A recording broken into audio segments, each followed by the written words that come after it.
Hi yogis, welcome back to another episode of RunYogi Diaries. This is your host Santosh Shiva. I hope you had a wonderful week and you also got some time to play, swim, bike, run, whatever is your thing. Every week I bring you conversations with people who are on a journey of well-being and endurance. I hope they spark some possibility in you, leave you with some tips and perhaps some inspiration to perspire. If you like this channel, consider subscribing to it, hit like if you like this video, and leave your comments below and let us know what you think.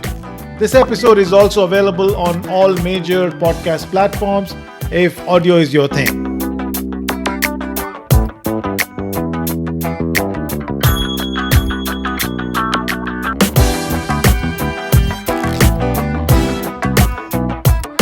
Hey Karen, welcome to RunYogi Diaries.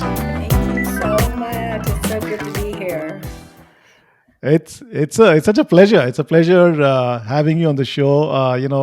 You're an accomplished recreational athlete and now a coach. And I was just looking at a bit about your own background, right? You describe yourself as a long distance athlete, running, cycling, swimming, all of it, right? Some of us can only do one or the other, but you've done it all. You've been doing this for many, many years, but 20 plus years, I guess, right? Or more? Probably about 25 years, between not the swimming as much, but definitely cycling and then morphing it into running and then adding the swimming now. So, Yeah. And you're a life coach now, focusing on mental fitness and performance. And you help people create a path for success through these methodologies. You have a background in accounting, of course, from a professional point of view. What else? You're called a motivator queen. that's a nice one. And you live in the Bay Area, the West Coast of the country. I do. I live north of the Bay Area. I live up in Auburn, California. Right. Yeah. And welcome to the show, Karen. And interestingly, your the other half of your life is also a South Asian, so we'll maybe get to speak about that as well. Yeah. So, did I miss anything? I don't think so. It's All right. pretty good in a nutshell. Yeah. Yeah, perfect. So, Karen, obviously, we're here to find out about your journey and what you've learned through your many years of what you've been doing in the endurance side. Maybe we should do a bit of a flashback, and start off where it all started. Like how you have these flashback in movies. You go back and do a black and white. Right. How it all started and what got you started in the first place in fitness and all of that stuff. Sure. So where I grew up in my real younger years, in my early elementary days, is in a town called Covina in Southern California. And we were fortunate to have a custom built house, but what backed up to our house was rolling hills. And I think that was the first of my curiosities and adventure, because there was a fence around our house, but on the other side were cows and horses and goats and whatnot. But there was an array of hills to go climb. And so I would just take off. And here I am, like 7 years old, 8 years old, and I would just be so curious and I would just go. I always come home and got in trouble, but I still did it. And then I remember having a bicycle and just bicycling all over the place, just as a little kid on those little Schwinn bikes. And so I think that was the beginning of a life I never really knew I was going to be living. So yeah, my curiosity for adventure, I think, was definitely started in my youth. Nice. Yeah. And so Nice. And this was what you're talking about, the 70s or 80s? About the 60s. Oh, okay. Well, that's a testimonial to what you're doing right, isn't it? Because you're still doing it. You're still running ultras. Yeah. You're still a mean endurance machine, for a lack of a better word, which says a lot about your fitness, which is awesome, right? Right. Yeah, so that's actually a compliment. Thank you so much. I kind of like to add to that what you just said. When I have three children that I raised, and I Hmm. started off in the gym because I felt I needed to stay strong and fit to be able to stay up with them. So Yeah, that was another trait in my lifestyle. Yeah, that's a great tip. That's a great tip for all the mothers out there. absolutely. Right, right. And if there's one reason you want to get fit, hey, it could be just being a great mother. Why not, right? Awesome. Absolutely. Yeah. Yeah, and then getting back to the flashback and your story. So you grew up being an active kid, and then what happened? Did it all vanish once work started, or did you continue? So I guess, like I said, I got into the gym, and then as years advanced and things happened, my middle child was about 10, and my mother had passed away from Lou Gehrig's disease. And so my brothers and I and my son and his cousin, we all rode the MS 150 ride. And we rode it Hmm. from Phoenix to, I believe, Parker. And when I did that, I had given him my mountain bike that I was riding, and I found this little Terry road bike that I got on, and we all of us rode it, and I just had the most amazing experience, and that hooked me into cycling. And so then when Nice. I came back to California, at that time I was living in Arizona, then I came back to California, I got involved in the bike clubs. I got inspired to ride 100 miles. I thought that would be the biggest thing ever I'd do in my life. Well, then, you're inspired by other people, and I'm riding Yeah. 200 miles, and now I'm riding the Triple Crowns. I did win the Triple Crown one year in 97 or 98, I believe, which is Hmm. having the fastest times in three of the double centuries that Wow. were in California. And then again, being inspired by somebody else, I was told about the Randonneuring, and I started researching that and listening to people's stories. And then I got into Randonneuring, and I've done three 1,200-kilometer rides. And to do that, you had to qualify with the 200, 300, 400, and 600K rides. Wow. And so my first one was the Davis Bike Club put on their very first 1,200K called the Gold Rush. And we rode from Davis to the Oregon border and back. Wow. And then I went to France, and the biggest 1,200K, epic 1,200K to ride is Paris to Brest, back to Paris. And then the last one I rode was Montreal, Boston, Montreal. Wow. Yeah. So, tell us a little bit about these rides, right? So you said first of all you got to qualify for this. Right. So is that because they don't want to have a lot too many cyclists at the same time No, it was and a more, I certain think they speed? didn't want to make sure you could complete them. And Hmm. it wasn't out of anybody's reach. The 1,200Ks, we had 90 hours to complete it. And Okay. the 600K was half of that. I had 45 hours to complete it. So it's plenty of time. We are all to be self-supporting. So we Hmm. carry, or, we find our own food, we find our own rest, and we do sleep. It's just Hmm. how do you manage your time in that amount of hours? And so it's amazing what you can do when you put your mind to it. It's Yeah. amazing how well you can still ride after all those miles. And it's not the other thing that the reason for the randonneur to qualify is because you can build up in the miles to be Hmm. able to accomplish a 1,200K.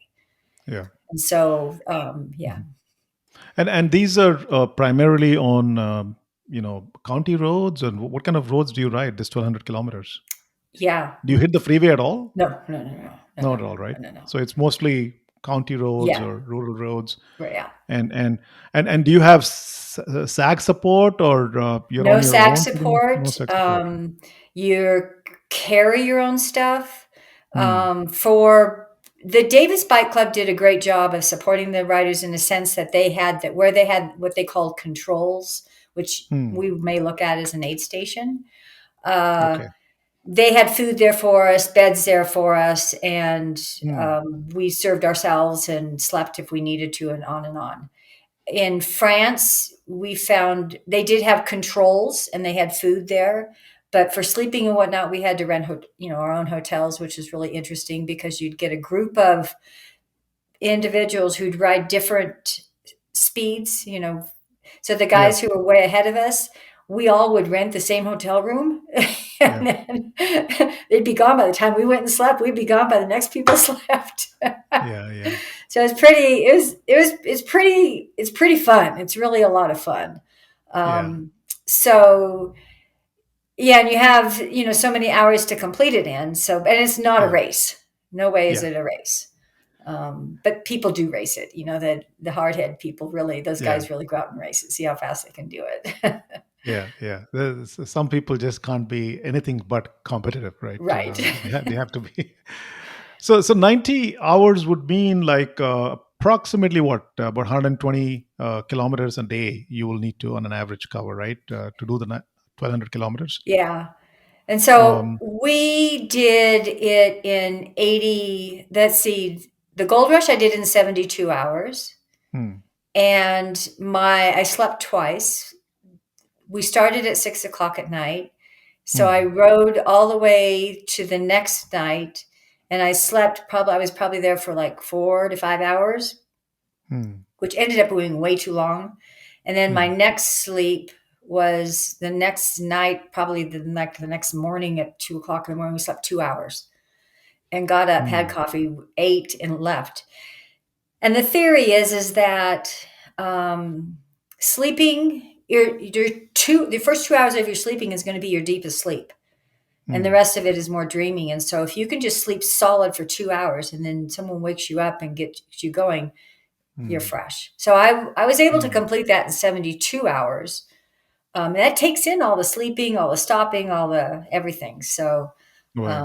and then Paris Paris was more about having fun. So Hmm, they had three groups start.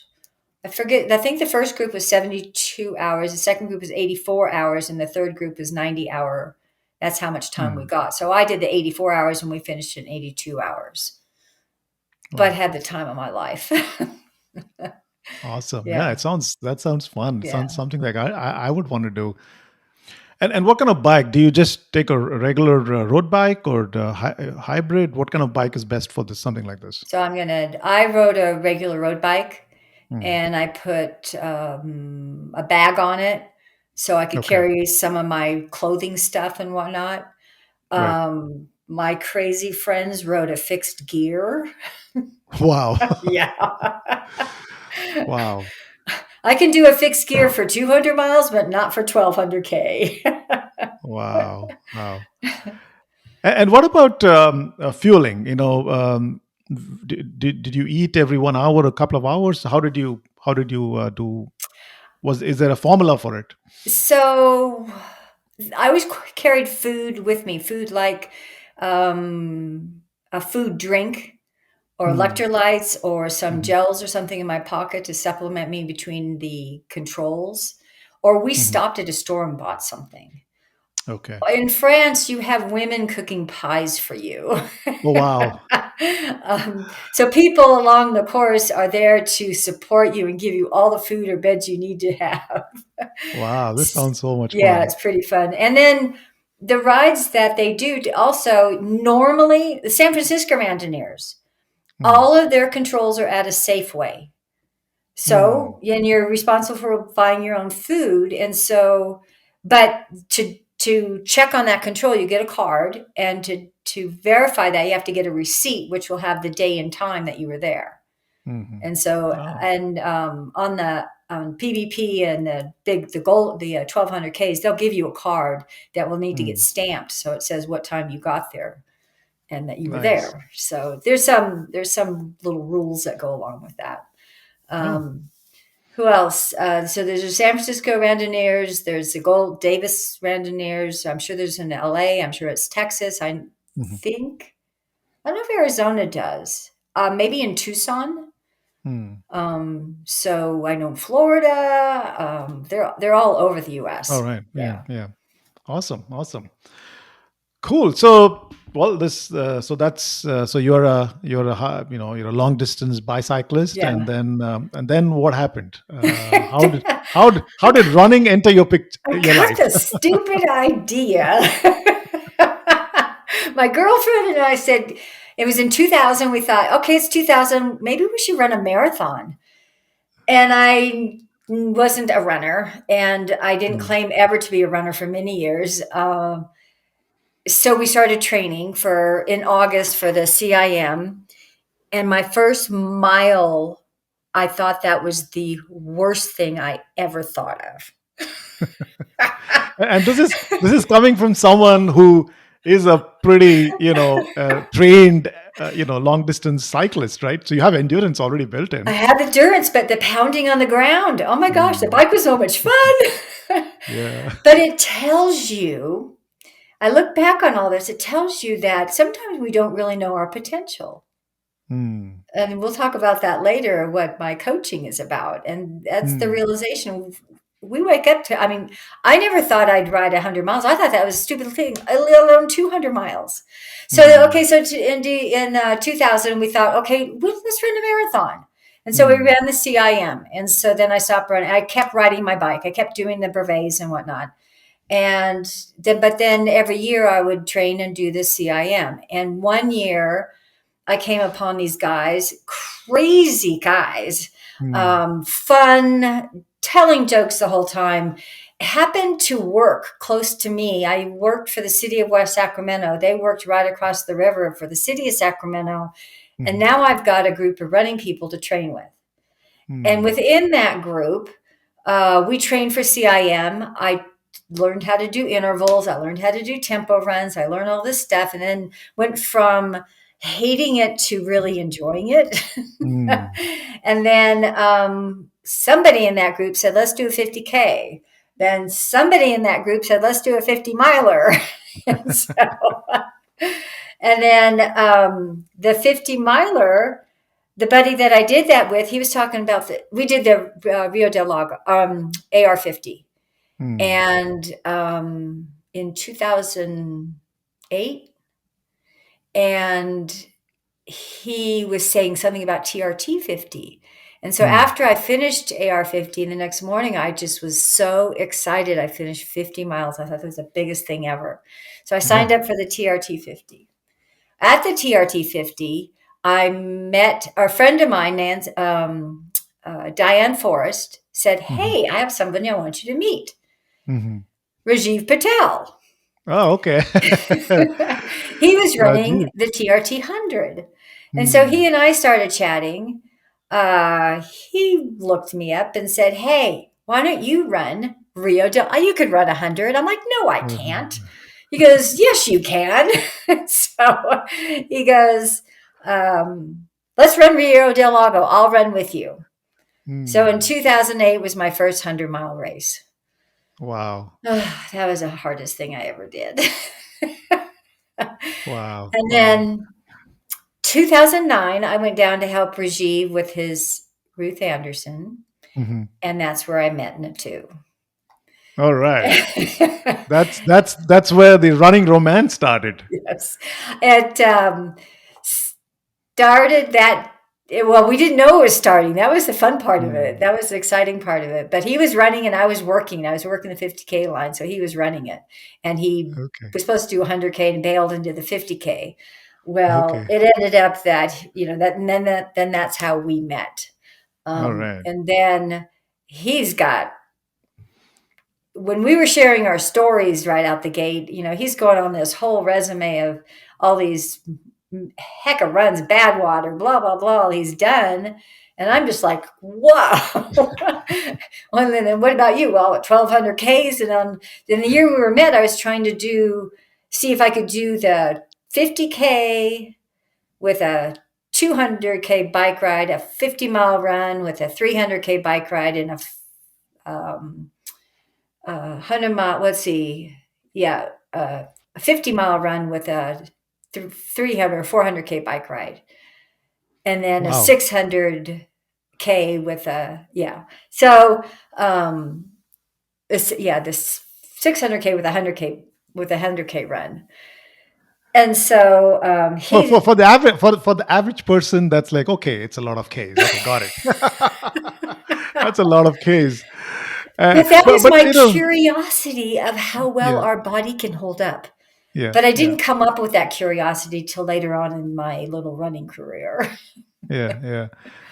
That's the other thing. I think in your case, which I want to call out is uh, being a cyclist and a runner probably is a good thing because you're also kind of it's a complementary sport Absolutely. from a fitness point of view Right. because if you're just a pure runner and all you're doing is running, um, I don't know if that's necessarily good for the body long term, but if you're doing the kind of cycling you were doing, it's a great compliment, right? Right.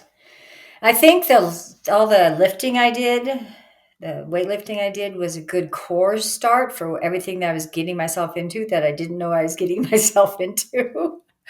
um, but yes, you're right. I always do better. I feel stronger running due to the complement of the bike. Yeah, Yeah. yeah. And what year did you become Karen Bonnet to Karen Bonnet Natraj? When did I become that? Yeah. What year was it? 2015, June 2015. 21st, 2015. Okay. All right. Yeah. Terrific, terrific. That's so wonderful. Um, so you met Natraj. You got Rajiv's gotten you into this, ultra scene. And did you just continue to do many more of those 100 milers, or did you? Was it more of a cycling, marathons, and 100 milers? How did that kind of evolve for you?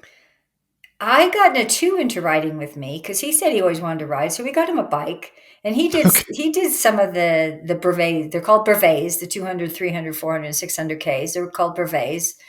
So he did some of that with me. And then I started doing more hundreds, and we did the Javelina Hmm. 100 in 2009 together. Hmm. That was our first 100 together. And then after that, we just kept signing up for hundreds. And Hmm. because of him, I run all these hundreds. Just got hooked on that. But I still ride. He doesn't ride as much anymore, mainly for time wise, because he's still Right. Right. working. But I still Right. ride just because I also am training for the Ironman and that kind of stuff. Right. Oh, yeah. So that's another one. Right. So there's also an Ironman that came in around this time. I think I did my first, I think it might have been 2004. I don't know why I did this. Sometimes I don't understand myself, but I signed up for the Vine Man. But this was a Hmm. half Ironman, and I did the Vine Man with little to no training in the water.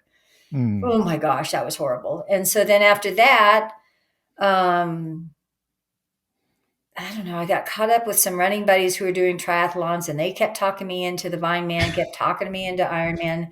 And then somehow I connected with the Asha team in Hmm. the Bay Area, and we were training for the Tahoe Ironman. Hmm. And that group would have been Rajiv, Char, and Hmm. Venki, and Raghu, and Deepa, and Shakri, her husband, and not sure who else would be there, but oh my gosh, that's where the connection with that whole community started. Nice. Nice. Yeah, Oh, it's quite amazing. I've had a lot of the ultra runners from the Bay Area yeah, in the podcast. It's fascinating how you've built a wonderful community, and right, it kind of propels each other to do more and better. I mean, I had no idea. It's a new thing, right? For us culturally as South Asians, it's not something that we've traditionally done. This is a new domain, and it's so nice to see all of you kind of build that community and do it the way you do it in right. the West Coast, right? Well, it's beautiful to see it expanding so much too. Yeah, yeah, Because Natu used to talk how he never saw any. He was like the only Indian yeah, out there, and yeah, so but that's getting larger and larger, and it's really yeah, great to seeing them getting more and more active and participating and stuff. And yeah, Asha has um, a great purpose Yeah. So Yeah. yeah, it's very fun. It's very exciting. And I've always been amazed in life of who I come across. Hmm. I used to take off on bike rides and just like all by myself, but in an event, Yeah. by the end of the event, I made like two or three more new friends, and just Yeah. our community just keep growing and growing, and that's just Yeah. exciting. Yeah. Yeah. So, in your case, have you dealt with like a lack of motivation? You've done these big rides and you've done these big runs, 100 milers, but have you ever at a point felt that, why am I doing all this? Why not I just watch TV and relax? Have you ever felt that? Yeah. No. What happens with me is I'm inspired to see what more I can do, Hmm. and I have had years where I do well. One year I was signed up and I was in the Grand Slam, which is for 100s. It was the Western States. I did Vermont, Leadville, and Wasatch was part of that group. And then that same Wow. year, I did the Boulder Ironman. This was in 2015. Hmm. Um, and I got a slot for Kona. Wow. But then in I had completed Western States in 27 hours, I believe. I completed the Hmm. Vermont 100 in 23 something, which I Hmm. thought was pretty amazing. It was just a month later. I'd never done anything like this before. And then Leadville, I completed under the 30. That was a really tough one. Wasatch, they put us on a trail that was falling apart, Hmm. and I was about 10 miles into the race, and I was on that trail having a good old time, and I fell in a hole Oh, and broke my ankle and had ouch. a high ankle sprain. So that was the end of that Grand Slam. But then Hmm. I was intrigued. I've healed from that, and obviously I'm back. But I didn't get to do I didn't get to do Kona. Oh. I was I have to qualify for that again. Um, but I'm intrigued with, and I said it earlier, but it came more of an awareness for me in life Hmm. as as the days are going by and the years are going by. There's this phenomena of my age getting older, Yeah. Yeah. Hmm. but I don't feel that, and I believe we create a limiting belief when we allow our age to say, "Oh, I can't do this." And so Yeah. I've never had that mindset, and now I'm intrigued with. I was intrigued 2017. I think it was in 2018. I was intrigued. Can I do Javelina, which is the end of October, and Rio del Lago, which is the 1st of November? They're back to back hundreds. Hmm. And I knew how to run Javelina because I ran it like 9 times at that time, 8 or 9 times. I knew how to run it and recover from it, and then step out and run another 100. Wow. And I've done that 3 times now. So speak to us a little bit about what is your strategy for recovery. I mean, are you specially gifted for this kind of endurance, or are you doing something that's keeping you healthy, keeping you capable of doing this kind of endurance? For a lot of folks who are listening to this, and maybe this is not even in the realm of possibility, Oh, sure. what would your advice be? My first advice is never believe anything's impossible. It's like a mindset It's a to mindset. start with. And so ask yourself, what is it holding you back? What are you afraid of? Hmm. So it was interesting. I have a super healthy lifestyle Hmm. and how I eat. I Hmm. eat clean. I eat 80% vegetarian, but then we still throw Hmm. some meat in there. Um, I sleep good. I don't require 8 hours of sleep all the time, but I Hmm. can, 6 is good. Um, when I did the back to back hundreds, I Mhm. did Epsom salt baths, which is really good for Mm. getting the muscles to heal and recover faster. I did Mm. that 2 or 3 days in a row, and then I rolled. I stretched. Yoga's really good. It's back to that cross training. I didn't ride a Yeah. bike. Um, if I ever did, I would have been on my trainer just to stretch out my back, because the bike is really Mm. good for me to stretch out my hips and stretch out my back. But I didn't. Mm-hmm. And then just rested and ate well, hydrate well Mm. all week long, because the first time I did that, I had no idea how I would feel. I have never ran another 100 miles a Mm. weekend after. Yeah. But Yeah. then when I did it, I started running and I was like, wow, I felt so good.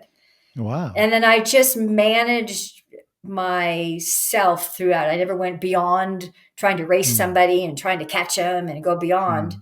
And I have a tendency of, I'm very good at that in the sense that I stay very steady throughout a whole race. Mm. And then managing our mindset is 80% of it. Mm. Is 80% Yeah. of it. And when we feel that when we start doubting ourselves and when we start, thinking it's impossible and I can't do that, what makes you really believe that? What is that Mm. really about? I never believed I could ride 100 miles. I thought that was the most ridiculous thing. Mm. I never believed I could do this. And then when we step beyond and challenge ourselves beyond our comfort zone, Yeah. that's where our growth is. Yeah. Makes sense. Makes sense. And you said you eat clean. So what is eat clean for you? Organic, Mm. a lot of vegetables. Mm. Normally have a huge salad at lunch with Okay. avocado and fruits and vegetables and everything in it. Uh, being married to Natu, I never in life had ghee before.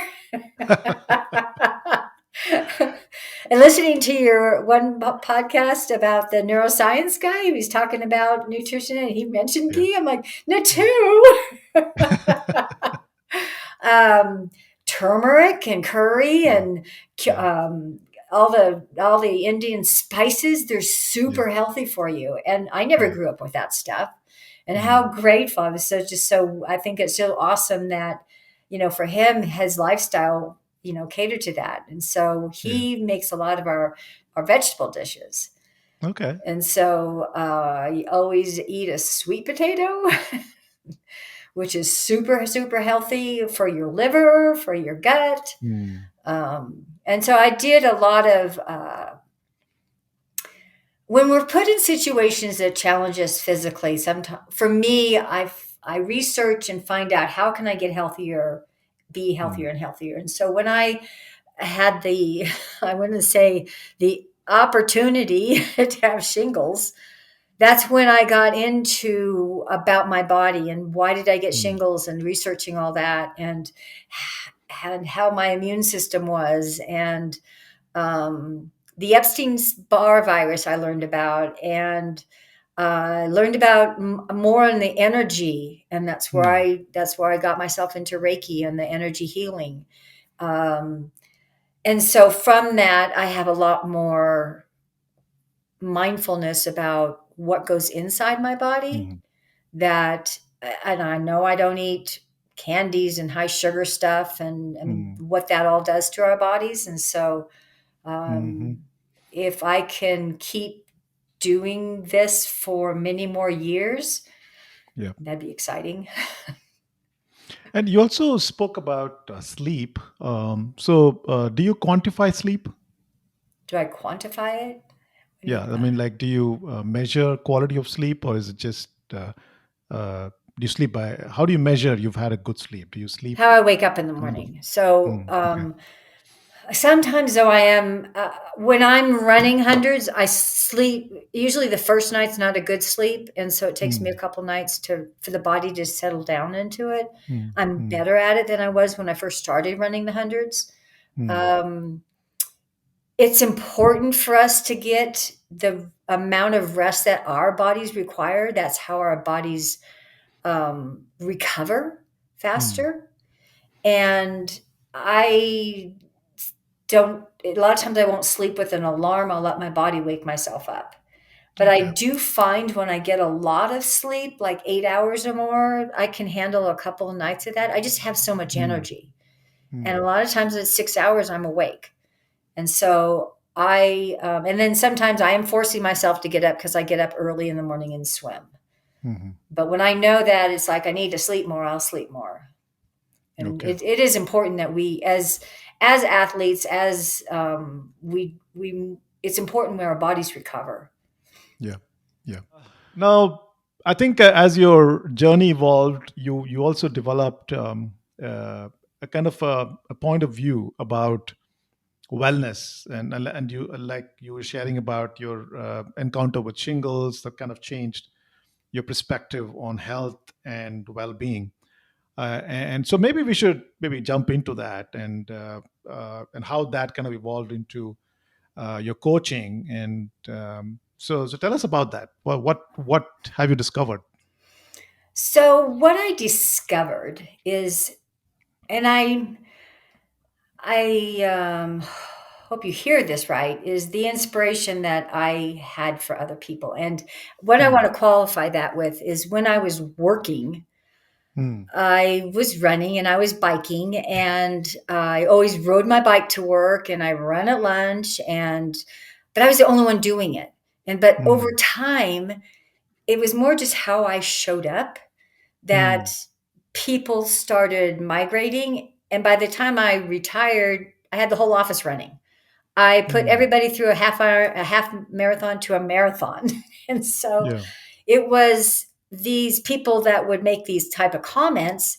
Hmm. And it was the realization that I enjoyed empowering people to Hmm. be their potential. Yeah. And where I was at with working was the turn of the market and the finance department kind of not falling apart, but my mentor boss left, and then Hmm. us merging with another department that was just awful. My 20-year career turned in the last 5 years was just, on a downturn. So Hmm. I knew I was not happy. And I had talked to some friends of mine. I'm like, well, what is that? And they were life coaches. I'm like, tell me about that. So I Hmm. started researching it. And I came upon a company, the Institute of Professional Excellence in Coaching, IPEC, Hmm. Hmm. who offered a full on course and credentialing for a life coach. But within that credentialing, they had developed this amazing energy assessment. Hmm. And through all my training, I had to do this too. And when I did that, it was just, to me, was mind blowing.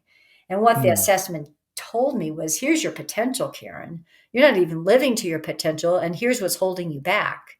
Hmm. And so that's what, so I certified with them, and that's the core of my coaching. And I believe in it strongly because we are energy beings. Hmm. If you were to walk into a room and you just felt everybody being so negative, you could feel that negativeness coming Hmm. through. That's energy. Hmm.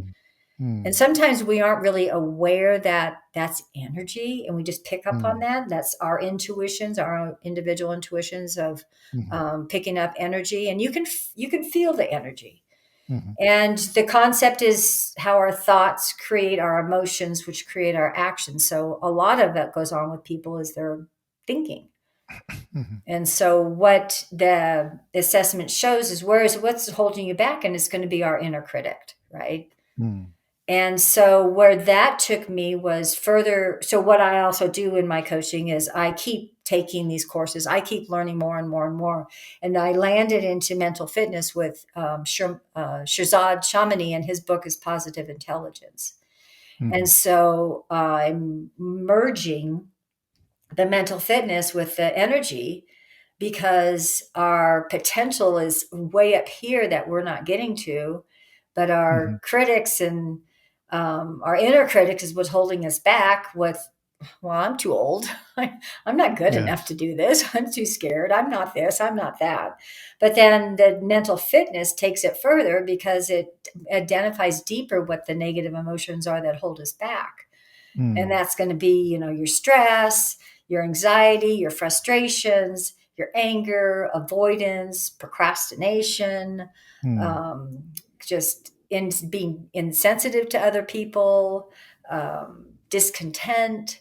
So that mental fitness takes that further, and that's where I put the two together. And so I'm also offering. I offer a six. Is it an 8-week pod or an 8-week group program that I offer? And then Wonderful. yeah, So it seems like the stimulus for that was your own personal right, breakdown that you were dealing with, you right. know, at your workplace that you mentioned, Hmm. and so in your personal experience, this has been, just this point of view of relating to us as energy, and that's been very powerful, and obviously, uh, clearly it's showing on your endurance side of the equation, because the kind of work, kind of accomplishments you've done over there. So do you bring that into endurance sports as well, some of these principles? I do. You do. 2017 would be a prime example of that. Mm, And that's when that was the very beginning of my coaching. I hadn't had the mental fitness, but I did have the energy assessment and the IPEC, and I was certified there. And 2017 was when I was like 20 minutes chasing the cutoff mm, from mile 15. mm, And to be able to accomplish that was my mindset. And mm, I don't know how many people I passed were like, "Ah, I can't do this. I don't know why I'm out here. Come on, stay with me." But it was my mindset that shifted to just being in the present moment, mm, connecting with nature, being around, being present, being just within the mm, moment and enjoying the journey. And whatever the outcome is going to be, whatever the outcome. mm. And so I finished it. I had 9 seconds to spare. It was quite an event and quite an emotional event. But if I hadn't changed my mindset, if I hadn't Mm. had the tools I had, I would have been I wouldn't have finished. There's no way, because our mindset is 90% of our success. Yeah, 10% is physical. yeah. Yeah. Was this the 100 miler? Yeah. Hmm. The Western States 2017. Okay. You guys can look that up. You guys can go to 2017 Western States Finisher. There's going to be an interesting movie. So what happened? I mean, what? I mean, you doing that the third time, so you're obviously a experienced runner there. What happened? Exactly. Doing it for the third time. It was like, what happened was there was the year that there was so much snow. Hmm. And it snowed like a week, the second week of June or the first week of June. And then right before the week before Western States is the last Saturday of the month. Hmm. The last full weekend of June. And it got really hot. So what that did was create a lot of melting, but it was not the snow on top. It was Hmm. rivers. There was ice bridges. So we had snow and ice to climb up the escarpment for the first 4 miles, which is a 2,500-foot climb. Hmm. After that, I dealt with mud, snow, ice. The mud was up to my thighs and Wow. plunging through this for a good 15 miles. Ooh. And then I just stayed within feeling fine. I mean, I just didn't go out over to push myself harder with, not trying to injure myself or whatever. It was horrendous, but I Hmm. moved through it. And then by the time I got to it was I can't think of the aid station. Red Star was the first one, and I was 20 minutes past the cutoff. And I'm thinking, okay, I can do this. But then I was Hmm. never, when I got to Robinson Flat, I had snow for the first 30 miles, and Robinson Flat is at around 30 miles. And it Hmm. was just the rivers were up to my shoulders, the mud was up to Whoa. my thighs, the snow was the same, and there was rivers where there shouldn't have been rivers. It was a Wow. horrendous. And then after that is the canyons, and they had record heat. And so Wow. I remember crying. I see Natu. I'm crying out of that aid station. Am I going to make it? And then I'm heading out to the canyons, and the last aid station is called Last Chance. And I realized I didn't have my lights. And I Wow. realized it was like 5 o'clock at night. There's no way I'm getting to Michigan Bluff by 7:30, where my lights were. And so I had to get through two major climbs. Um, it was there. It's tough. It's a tough canyon area. Mm, And that's where I got my mind off my watch and just really started to enjoy the journey. And I just mm, did my best. And I got to the top of the Michigan Bluff climb before you drop down to the aid station just before it turned dark. wow. I was determined not to run in the dark. I had nothing for light. And then I'm thinking, oh, I could sit down and Natu will do that. And I get in there and Natu yells at me, get out of here. And then Paul goes with me, my brother. And then he just pulls me. I mean, we worked hard through the Mm, whole night. And then I'm still 20 minutes from the cutoff. And I'm getting closer and closer. And then we get to No Hands Bridge, and the aid station was gone, meaning I was about at the cutoff. But the mm, volunteers stayed there and cheered me on. And Paul told me I had 57 minutes to get to the finish. And in the depths of my heart, I'm crying. I was like, I mm, have no idea. But Paul, make me run everything with two. The switch packs, I'll hike as best I can. I'll just do my best.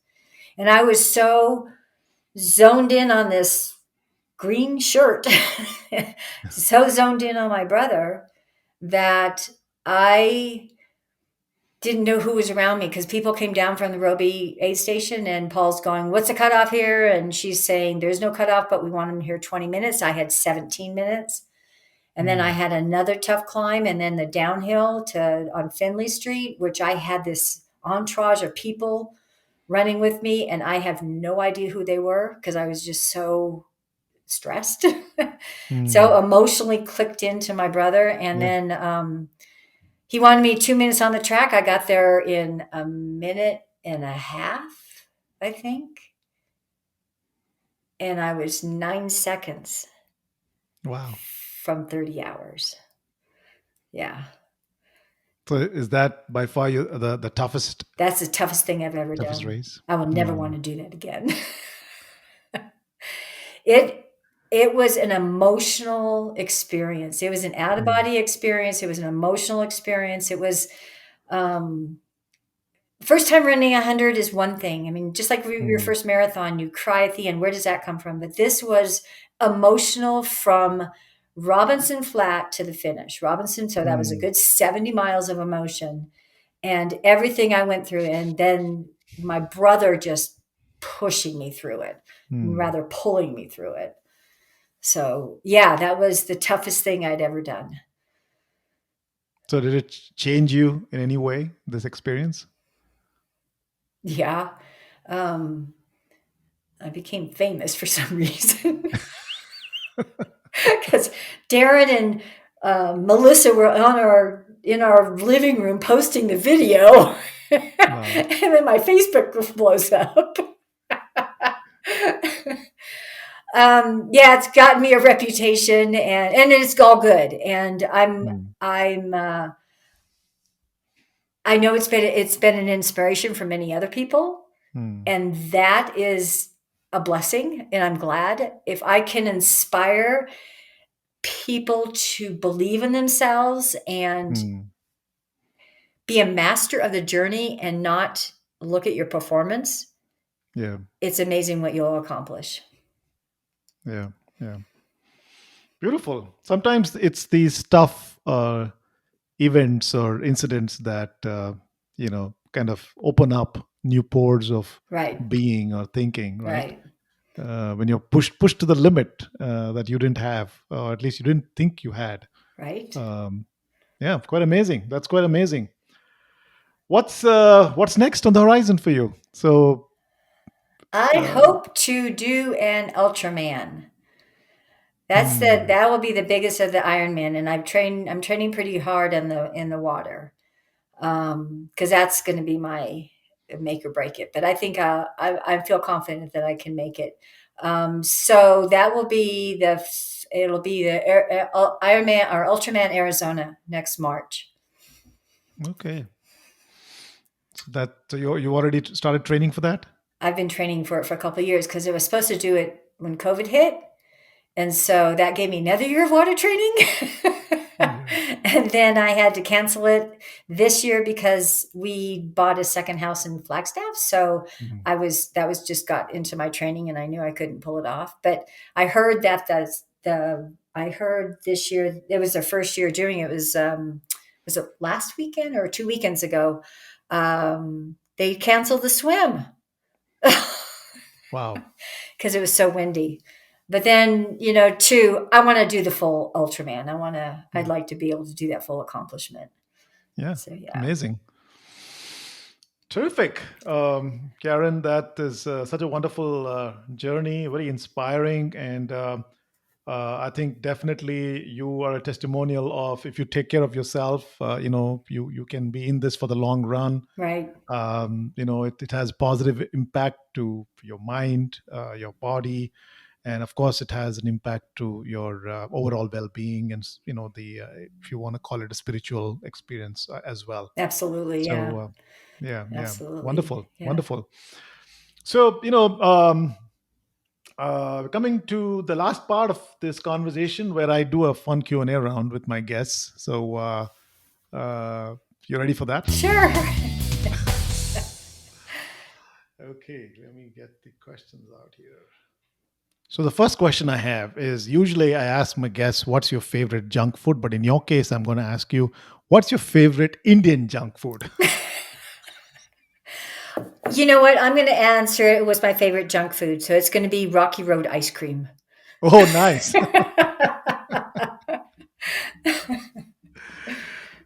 So is that something you treat yourself every ultra or? No, not every ultra, No. but maybe a couple times a year. Oh wow, Yeah. that's heights of self control. Yeah. that's a lot of that's a lot of self control. Okay, all right, nice. What's your favorite running gadget or equipment? My Garmin Phoenix 6 Pro solar watch. Nice. So that a solar like no charging? No, it just helps. This should last. Okay. It lasts 100, so I need a watch that lasts 100. Hmm. And it will last. I think even after 100, I still have maybe 12% left on it. Hmm. That's pretty good. So, Wow. and the solar kind of helps with the battery. It doesn't. I don't. It doesn't charge just. I think the Garmin. I want to say Instinct might be one of those Garmin's has just solar charging. Okay. And what's your favorite gadget in bicycling? My tri bike. Your tri bike? It's fast. Actually, you know what? I want to say my fixed gear. I haven't ridden Hmm. it for a while. I used to ride it all the time. I love riding a fixed gear bike. And talk Wow. about the cross training. That makes you super efficient and you're Hmm. using your legs in a different way. And when I would ride the fixie downhill, I was developing my fast twitch muscles in my legs and I learned how to run downhill faster. Hmm. I'm not as fast anymore because I don't want to break a foot. Yeah. Interesting. Uh, a book or a book that has inspired you in your endurance journey or in life in general? Books I read are going to be on self development, spiritual books. Hmm. They're going to be, I read a lot of Brene Brown. Hmm. Um, I was a really wonderful book study. One was with Eckhart Tolle with The New Hmm. Earth. Yeah, So I read a lot of those books along that type of makes sense. Favorite time, sunrise or sunset? sunrise. Sunrise. Yeah. Early You start morning. early. Yeah. I love the Okay. mornings. Yeah. How early do you start? Sometimes I'm up at 4. Hmm. I'm swimming by 5. Wow. Yeah. Yeah. Nice. I used to, Right. when I was working, I used to get up at 3 or 4 and go ride my bike in the morning before I went to work. It's before, talk about energy. That's when the energy was really clean in the air and it's really calm and quiet. Perfect. And the last one I have is if we made a movie of your life, what genre would you place it in? And who would you hire as your actor to play your character? Holy cow. Do you watch movies? Do you enjoy movies? I do enjoy movies. I think it could be adventure comedy. That's interesting. That's a first. That's a new one. I never had anyone pick that adventure comedy. Yeah, I like that. I love it. um, I want to say maybe Sandra Bullock. Yeah, Maybe. good. Sandra Bullock, we're sending a script your way. Look at your inbox. Yeah, definitely would make a great story. Whatever you've done is a beautiful journey, Yeah. and I'm sure Sandra Bullock will have to work out a lot to get to your level of fitness for sure. And I'm sure she wouldn't mind, given the kind of actress she is. Right. Awesome. Karen, we covered quite a bit of ground, and thanks for sharing your wisdom and your adventures. We're kind of coming to a wrap up here. Any final last message you have for our audience before we call it wraps? Pay attention to your mindset. Mm, Pay attention to where, and believe in yourself, mm. because the impossible can be turned to the possible. Nice. Yeah. Wonderful. Powerful indeed. Thanks, Karen, for again taking the time out and sharing your story here. Let you go and enjoy the rest of the evening, and we'll stay in touch. Thank you so much. It's been very fun. Thank you. All right. Bye-bye.